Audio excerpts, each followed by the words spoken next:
Dear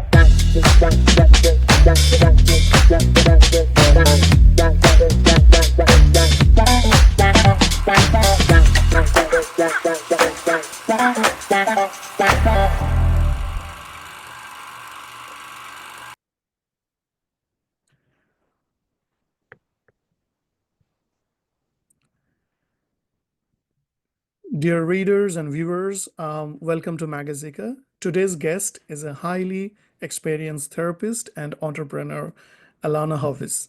Alana brings over 24 years of experience working in the field of mental health and wellness. She is the owner of EEG Rehabilitation and founder of MotoPal, a health tech company that specializes in ADHD.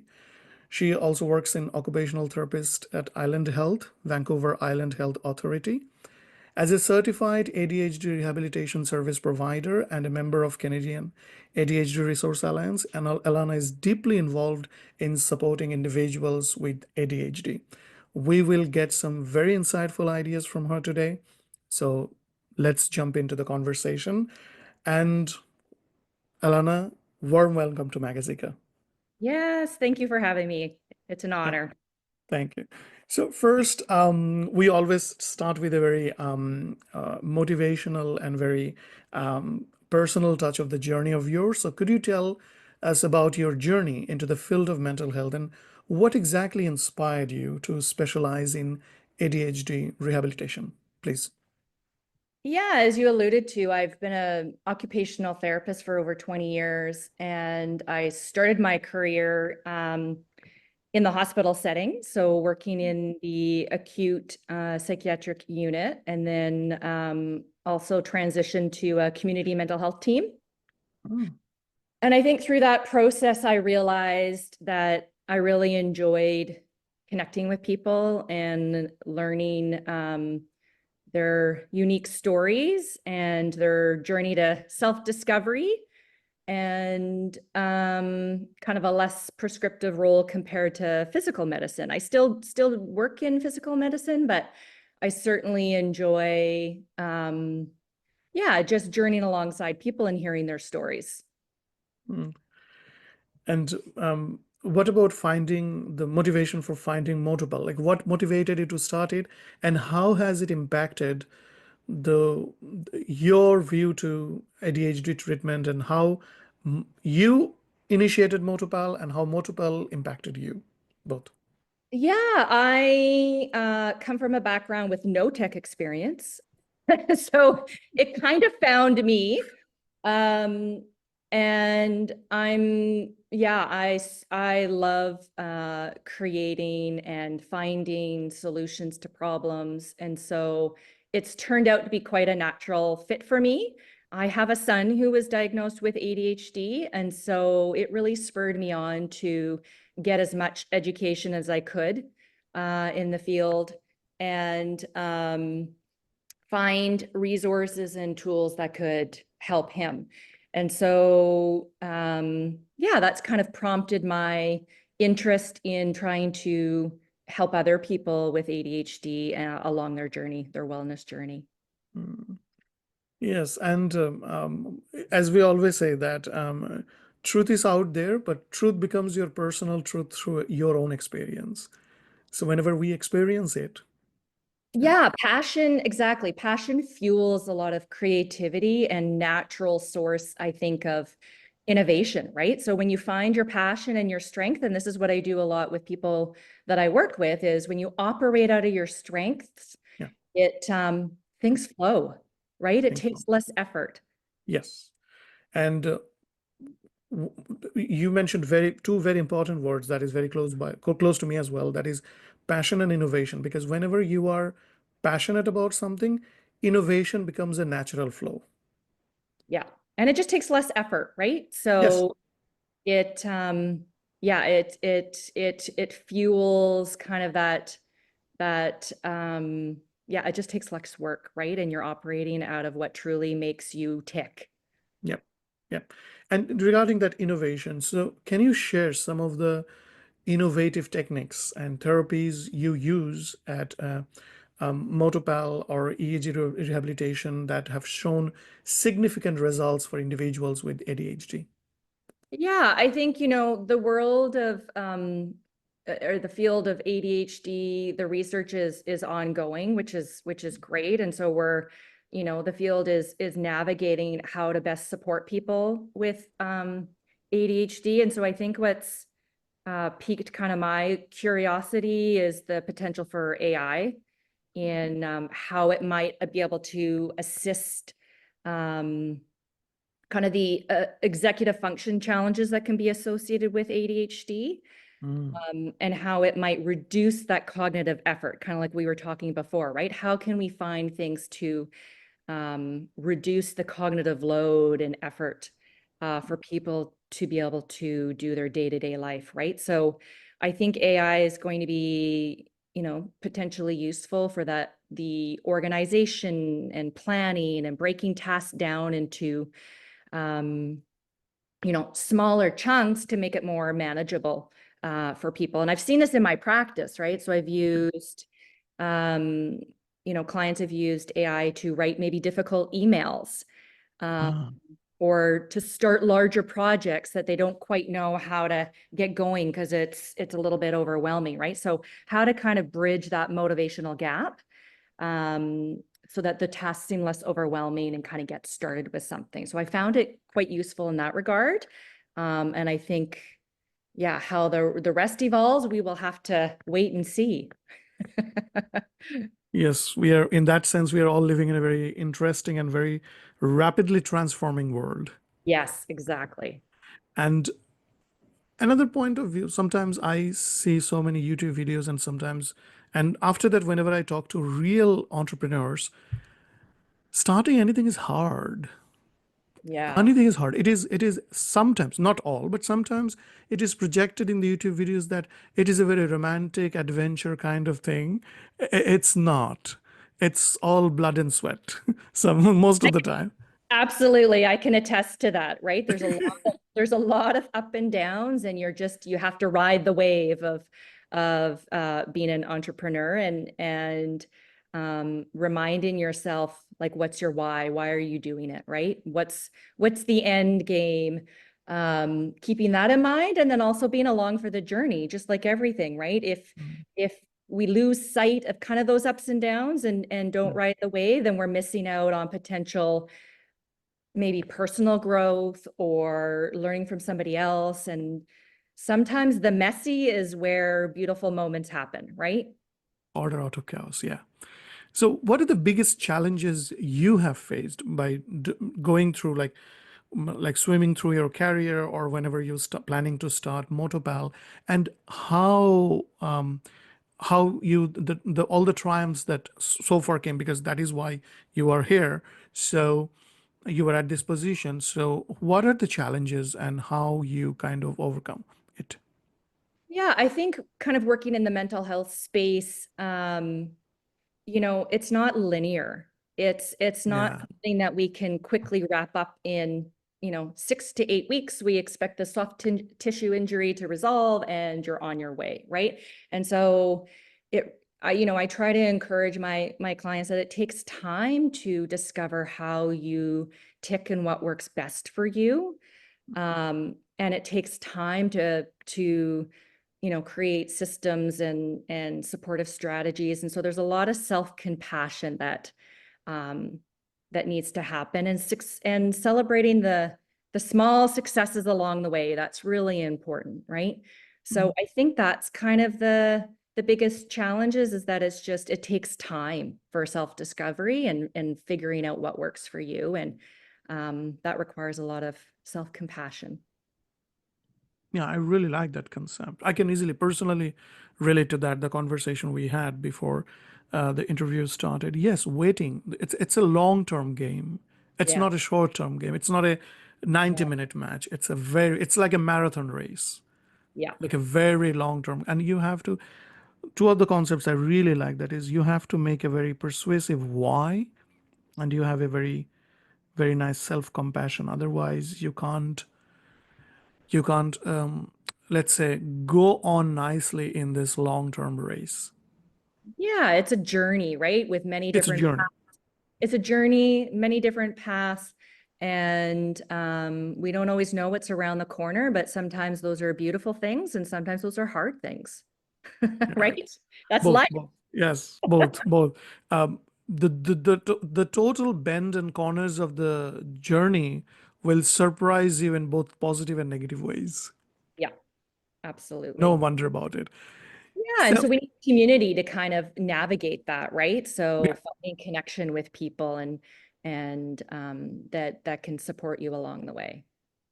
fantastic. And how is like as you said, in working in the mental health space, it covers. You have to have a very holistic viewpoint of every Yeah. individual that you are dealing with. So, how do you incorporate holistic health practices into your own treatment plan, and what benefits you have observed by applying that?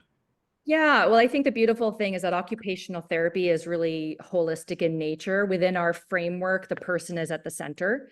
And we acknowledge that there's many other kind of influencing factors like environment. And so I think what's really interesting for people with ADHD is this concept of environment and person environment fit. So as a clinician, we always look for supporting people through kind of a strength-based lens. We're not looking to fix the ADHD, right? People have differently wired brains. Yeah. So sometimes there's just not a good fit between the environment, whether that's work, school, systems, structures. Sometimes it's not just, the direct environment, but sometimes it's the way things are organized. Mm, There's sometimes not a good fit between that person with their capacities and strengths and with the environment, right? So sometimes we call that the goodness of fit. So mm, I kind of hope that we continue on this kind of paradigm shift of focusing more on how do we adapt or change the environment to be more flexible and meet the mm. individual's needs versus the other way around, right? Versus Yeah. having to try and change the individual and fit them into the environment. Well, So if we operate out of our strengths, then this takes again, less cognitive effort, reduces stress, increases self-esteem and confidence, and overall satisfaction with how we perform activities and go about our day-to-day life, right? it's always other way around. We are not trying to fit the person to the system, rather we are our environment. We are kind of tweak the environment so that it creates a growth climate for the individual, isn't it? Exactly. Yeah, right? Like, doesn't that feel a lot more like Yeah. less stressful in effort and more freeing and acknowledging that we all operate differently? So Yeah. how can we all fit into the same environment, right? Mhm. That's kind of a cookie cutter approach, but Yes. individuals grew even for the um, for all of us whenever we were growing up as well. Just remember our school days. Whenever we all were together, we all grew from a very different speed. Yeah. And later on, we all catch up with each other, or it is not even catch up with each other. We catch up with the life. Yeah. But our growth history is very much individual, isn't it? Yeah, it's part of that kind of growth mindset, right? Yes. Approaching things from a growth mindset and strength-based mindset, right? Like everybody goes at their own pace and has different strengths. And so it's acknowledging that, right? So yeah, I hope that we can kind of continue with that shift and that trajectory of, wait a minute, we don't need to be all the same. And that's actually not good for society as a whole. Yeah. So, whenever we are talking about environment and whenever we are talking about making the environment work for the individual rather than make the individual work for the environment, a big part is the family. Yeah. So, what advice, and it's a long term game as we have already discussed. So, what advice would you give to families with children or adults diagnosed with ADHD to help them navigate the daily challenges and at the end of the day thrive? What advice Yeah. would you give them? I think the biggest thing that, this is kind of a newer approach for me, probably in maybe the last 5 years, where I work with clients and recommend, hey, let's be a detective in your life, right?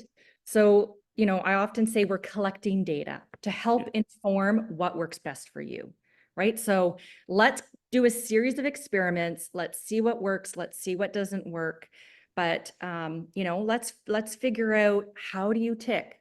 Are there patterns of the day where you have greater focus? Great. Let's do more demanding tasks, cognitive demanding tasks during that time, right? So, yeah, how can we explore and figure out your strengths to capitalize them and use them more in your day-to-day life, right? Maybe you need to delegate some tasks to somebody else that's their strength. Maybe you need to swap, tasks in the family routine, so that you can each operate out of what you each do well, right? Yeah. So sometimes it's, yeah, just, maybe just switching things up to figure out how to, manage day to day and thrive, so you can each operate out of what you're good at. And then I think, there's with ADHD, there's a lot of research around medications. And so talking to your practitioner or pharmacists around that. The CADRA website has a good medication chart. So that can be another piece. And then again, as we've already, talked, celebrating our differences, right? Not trying to necessarily change each other. It's like an engine. Nothing will move if we have the same part. In order for it to work, we have to have different parts working together, Yes. right? So if we celebrate our differences, we each are different, then, our family system, our work system, our school system, like operating in different environments, can work optimally, right? So basically, what I get from it is that, first of all, you are collecting as much data as possible for the person so that you can make the whole process very human Yeah. and very individualistic. Yes. First of all, that. And you are talking to all the stakeholders, all the related people in that individual's life. It can be a physician, it can be a clinician like you, it can be a pharmacist, it can be families. So, holistically, you are trying to create a growth safety net for the individual. Yeah. Yeah. It takes, it's a team approach, right? It's a From, team approach, for definitely, for sure, yeah, for everybody, right? for everybody. Fantastic, fantastic. It's so good that at least you are seeing the whole thing in a very humanistic, holistic way, and that would and a very personalized way. Having this conversation with families, pharmacists, other medical experts, you have to stay up to date with the what is going on in your field. Yeah. So, and it is also big part of your personal growth as well. So, how do you stay current with the latest developments in mental health and ADHD treatment, and how has continuous learning influenced your practice? Yeah. I mean, I love to learn. I'm always curious about, what's going on.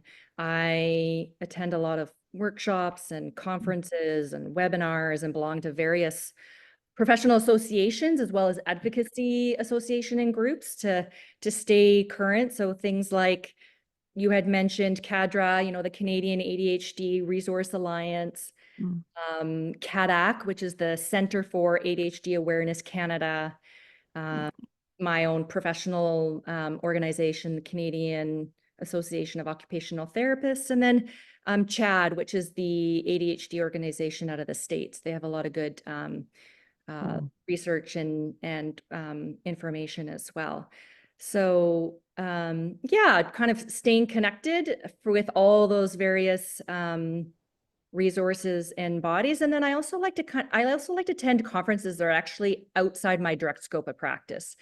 mm. So I think that can bring, just a different perspective and a lens, and Yeah. possibly the opportunity to use tools and strategies that I may not have otherwise thought of, right? So I attended a really fascinating conference this past spring, Learning in the Brain, and it was more of an educational conference, and the focus was on using AI. So just out of that comes different ways of approaching situations because you're seeing things from just a slightly different lens. So I think that's really helpful too, right? Yeah. Yeah. No, whenever I was just listening to you, and it just reminded me completely out of nowhere. My one of my professors at U of T, I did my HR in U of T, so he said that a curious mind is an alive mind. Yeah. So I was just talking to you. I said, "Oh yeah, curious. Yeah, Alana is curious." So that is why sometimes even you can think very holistically. Sometimes you can think out of the box. Sometimes you can seek for suggestions, recommendations from the other expertise that you have just told. It's all part of the same, your core competence, being curious.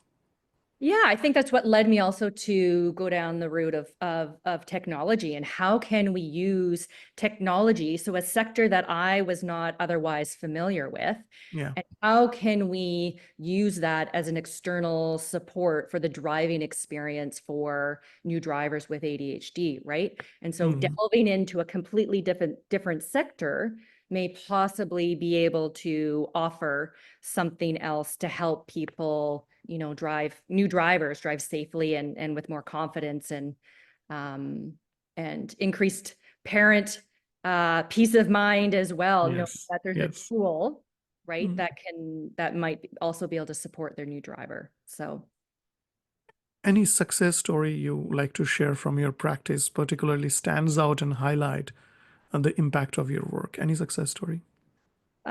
yeah, I think this concept of becoming a detective in your life has um been interesting to watch people unfold how they kind of navigate the view of themselves. So I had recently worked with somebody who had become was diagnosed with ADHD in as an adult, Mm. um, and their realization through this process of trying to identify their strengths, realizing that they kind of had felt like a square peg trying to be put in a round hole with different things that they'd been trying in their life, right? And different environments that they had tried to fit themselves into. Yeah. Um, and so it's so rewarding when you can journey alongside somebody that discovers, um, their authentic self and, just how much less effort and freedom there is to just be them, right? So I think that's a beautiful thing when they can kind of uncover, oh, wait Yeah. a minute, this is how I tick, this is how I operate. I don't Yeah. need to fight that. I need to embrace that, Yes. right? I don't need to be something that I'm not. Yeah. So I think that's, yeah, I mean, that's just, that's so rewarding for me as a clinician to be able to journey alongside somebody having that experience. It's a complete, and these self-discovery moments are really empowering. It is enriching for you and it is empowering for the individual you're working with. Yeah, I hope so, right? That's the impact. That's the impact that you are doing. So those moments make your profession more passionate. Yeah, and it's having that human connection, Yes. right? I mean, I think that's what I find rewarding too, is it's not, there's some tools and strategies and prescriptions that we know can work, but when it comes down to it, like that, just that being able to connect with somebody else along their journey is, I mean, yeah, that's just so great. Yeah. Specifically after COVID, we will just being digress from individual to a bit of societal perspective. After the COVID and regarding the recent economic and other things, we are not going to go for the factors, but life is becoming more fast-paced and more challenging. So, what strategies do you recommend for building resilience and maintain a mental well-being in today's world? Yeah, it's definitely something um that is needed, right? So I think, finding what is restorative for you, what fills your tank, what empties your tank, right? And so that can be really helpful to then go, okay, I need to do more of this because this fills my tank. And I need to be mindful of what empty my tanks and have that sprinkled, throughout my day versus my day being all of that. So I think that Can you expand that on idea a bit? Sorry to cut you in. Emptying the tank, is it like the to-do list or emotion? Can you please expand I on think it could that? be anything, right? Like what activities, what things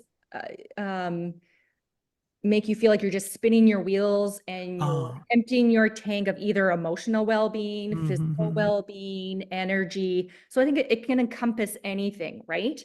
mm, Um, and finding those moments to do things that fill your tank. And there's an interesting thing that I came across recently, that even the concept of nothingness, that may be an antidote to overwhelm, right? So oh, that's a powerful one. that nothingness can actually also, um, calm our nervous system. And so sometimes less is more. Yeah. Sometimes in the newsroom, whenever I worked as a journalist, sometimes in the newsroom we used to say, "No news is a good news." Yeah, yeah, That means society is in order. yeah, right? And I think, again, it comes back to figuring out what works for you. So for people with ADHD, sometimes what's restorative is doing a particular activity, right? So, nothingness may not work for you. It's really figuring out, yeah, how do you operate? And again, becoming that kind of detective in your own life. And then also recognizing that small changes over time can have big impact, right? Yeah, This is in line with, kind of tiny habits, BJ Fogg's works, or atomic habits. yeah, Um, so, that can be helpful. And then looking for ways that to switch up the structure of your day, maybe doing things at a certain time or switching tasks saves you energy because you're more efficient at another time of day. yeah. Maintaining your overall well-being can look, um, doesn't come down to like doing more. Sometimes people feel like I need to do Pilates, I need to do yoga, I need to have, like a certain thing. And sometimes it's no, maybe just switching when you do things can make a difference, right? Yeah. So Fantastic. yeah, Fantastic. less sometimes is more. We don't need to necessarily add in more things in our day to day. That takes a lot of effort. You just remind me of a very, very powerful philosophy sometimes. Obviously, Eastern philosophy, sometimes it is called that doing nothing is the greatest doing. Yeah, yeah, right. Just give yourself some time. Just relax. And I think we often feel like we need to give ourselves permission to do that. And now there may be actually research to support that actually might be quite helpful. Yeah. So One of my family members called that it is my me time. yeah, yeah. Find out what is your me time. It's going to look different for everybody. Yes, he says that no, he's my cousin. He says that this is my me time. I am always with the screen. I'm always with the data. He's a data analyst, so I'm always with data and everything. This is my conversation with myself. Yeah. So that's very powerful. Nothingness really can be a very calming antidote to overwhelm. That's a very powerful statement. Very powerful. As one of the leading. Whenever you are saying, I was just taking notes. You probably realize Yeah. that. And that's stuff, yeah, that's not something that I've obviously come up with. That's kind of concepts of mindfulness and some of the works of Brene Brown and all those kind of Oh, gurus Brene Brown is in that lovely. I space. love her. Yeah. Yeah, yeah. Bridging the world. Fascinating. She's fascinating. She's fascinating. So, what are the future trends do you foresee in the ADHD treatment and mental health therapy, and then how you plan to incorporate those in your practice? Could be the future trend? Yeah, I think we're certainly, looking at hopefully more personalized tech-driven solutions, Oh, that allow with kind of data-driven interventions becoming more prevalent, right? That may allow us to tailor treatment plans even further. So I will be looking to kind of continuing to incorporate those types of tools into my work, ensuring that clients benefit from innovation while also still receiving that kind of human-centered care, right? We know from attachment theory that, connection is really important to well-being, and that it supports emotional regulation and psychosocial functioning, right? So looking at that, and kind of what we had talked about earlier, the environment person fit, right? So, shifting our thinking,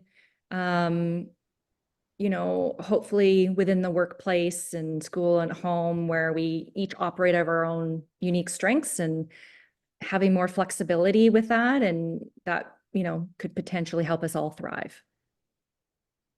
And fascinating are those points: personalized, data-driven, and tech-driven tools, more human-centered approach, and environment person fit in a more human level. Fantastic. Very, very powerful. And obviously, by listening to you, we and our readers will get the idea that gradually but steadily, I think we are heading towards that direction. No? I hope so, right? I Yeah. think, I hope there's kind of a recognition around, we have people with all sorts of differences, right? And how can we, how can we celebrate those differences, right? Yeah. No, thank you. Thank you very much for your powerful insights, some of the very, very powerful insights. And hopefully, our readers and our viewers will get a lot of learning from your insightful conversation. Thank you very much for that. Well, yeah, and thank you for having me and spurring on conversation, right? That's where we can all learn from each other. And hopefully, this is not the last conversation we are having. We'll have more conversation in the future. Sounds good. Yeah. Thank you for your time. Thank you. Thank you. Thank you very much for, we are all, thank you. Bye.